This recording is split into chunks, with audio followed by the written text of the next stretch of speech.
And then now I have my desktop marker off to the side and can annotate directly on top of my PowerPoint here. What you're looking at on your screen is the base of the Solo 8 camera itself, and there are some quick access buttons there for your convenience. At the center of your screen of this console, you'll see the invert button, which will allow you to flip the image. And then you also have some mechanical, some digital zoom buttons here, zooming in and out for ease of access use. So those ones are pretty straightforward, but I really want to draw your attention to your two autofocus related buttons. First up, you have your regular autofocus button. The Solo 8 camera itself does feature a very active autofocus system. It will constantly try to find that best focal point. Now, what that means is if you change the depth of view, maybe from writing and having your hand on the display field or placing different objects, when that depth of view changes, the camera will try to adjust and find a new focal point. So be aware that if you're noticing your camera coming in and out of focus, the solution to make it lock is to pick the autofocus lock button. Let me draw a more clear arrow so you can see exactly where I'm pointing. That autofocus lock button is probably the most important button on the base of this camera here.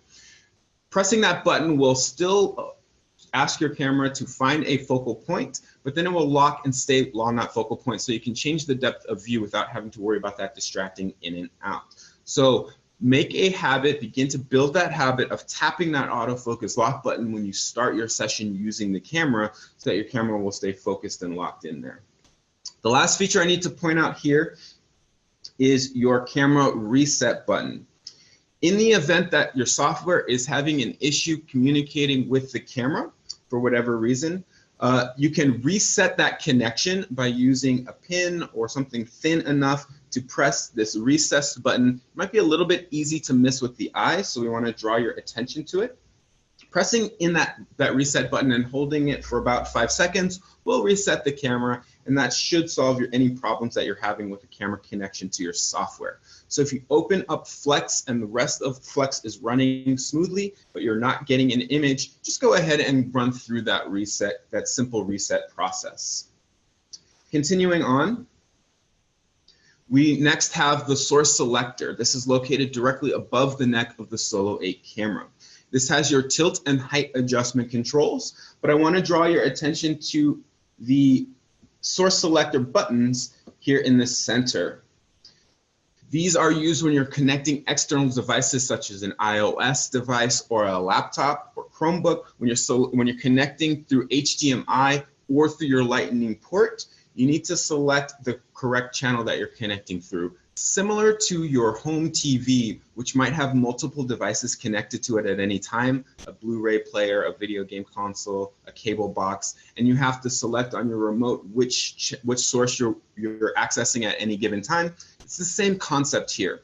So I'll walk you through that procedure when we cover connecting external devices with the HDMI viewer. I wanted to draw your attention to the location at the top here. Moving along. We'll take a look at the Solo 8 camera's neck itself, drawing some attention to some of the features here.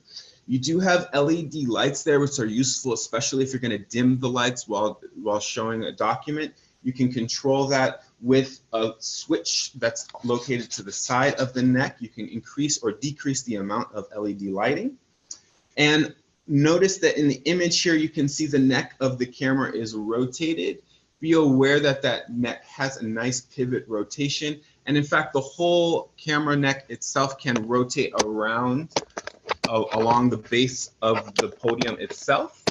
So that really allows you to find the maximum angle. You can bring the camera closer to your document, increasing that zoom capabilities. You can also rotate the camera arm off to the side of your podium so that you can display larger objects or perhaps student projects. Or you can rotate the camera up, flip it up, and use it and point it directly at you and use it as a web conference tool, webcamming tool, or to capture your facial expressions and gestures when you're lesson recording with your unit. So a lot of flexibility in that neck. And last feature I want to point out is that there is actually a mechanical knob in the neck of the camera as well, which will allow you to switch from landscape and portrait view. So another option for controlling the flow or the display of your information. And your Solo 8 camera also has a built-in microphone embedded in the head of the camera itself, which will allow you to capture the audio. In fact, I'm using the audio microphone of the camera itself to broadcast the audio of this Zoom meeting right now. Continuing on, I want to draw your attention to the HDMI antenna. Now, the HDMI antenna is what powers the Pilot to send its high-definition signal with its uncompressed video to your large display panel. Once you have your Hovercast receiver connected to your panel, you simply want to orient the antenna towards the direction of that receiver. You'll notice that, and it's not super clear in this picture, but there is an open ventilated side. It kind of looks like a speaker. This is actually where the signal is directing out of. So just orient that towards your receiver, and then you don't have to interact with the antenna beyond that. It is highly adjustable and can be bent and moved. However, you will want to set some pretty clear classroom expectations with your students around the proper care and respect for this neck, because while it is durable and can be easily adjusted, we don't want to yank and pull on this. It's tempting because it does kind of look like a fighter joystick on a video game console, but we want to make sure that once it's oriented, it stays in that orientation. You really don't need to interact with it much beyond that. So again, set those expectations with your class, especially since we highly encourage you to have your students using this podium actively as often as possible. So you just want to set those clear expectations. To the right side of the podium, located just to the right of the Solo 8 camera itself, are your access ports. You'll notice that you have multiple USB and multiple HDMI inputs, as well as 3.5 audio jack for headphones and microphone as well. Your power button, powering off button, is also located on this panel here. Now, these side connections are useful right now. I currently have, as I mentioned, a second Solo 8 camera connected to one of my USB ports. My second USB port, I currently have a USB flash drive, so I can pull that PowerPoint presentation from there and have it on my podium. So be aware that you can access and input external devices, external drives through these side connection ports here. And then we also have a Lightning port at the top of your display plane, located just above where your documents would be for connecting iOS devices, which I will walk you through in just a bit. Lastly, I do want to draw your attention to our software updates. I will walk you through and show you how within Flex you can check for updates of our latest versions of our software. We're always making improvements and refinements to our software, listening to our feedback and making those changes.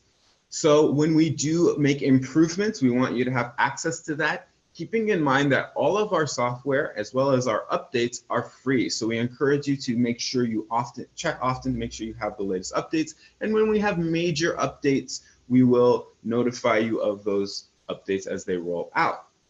So just being aware that the updating and keeping up with the latest software is a very simple and streamlined process.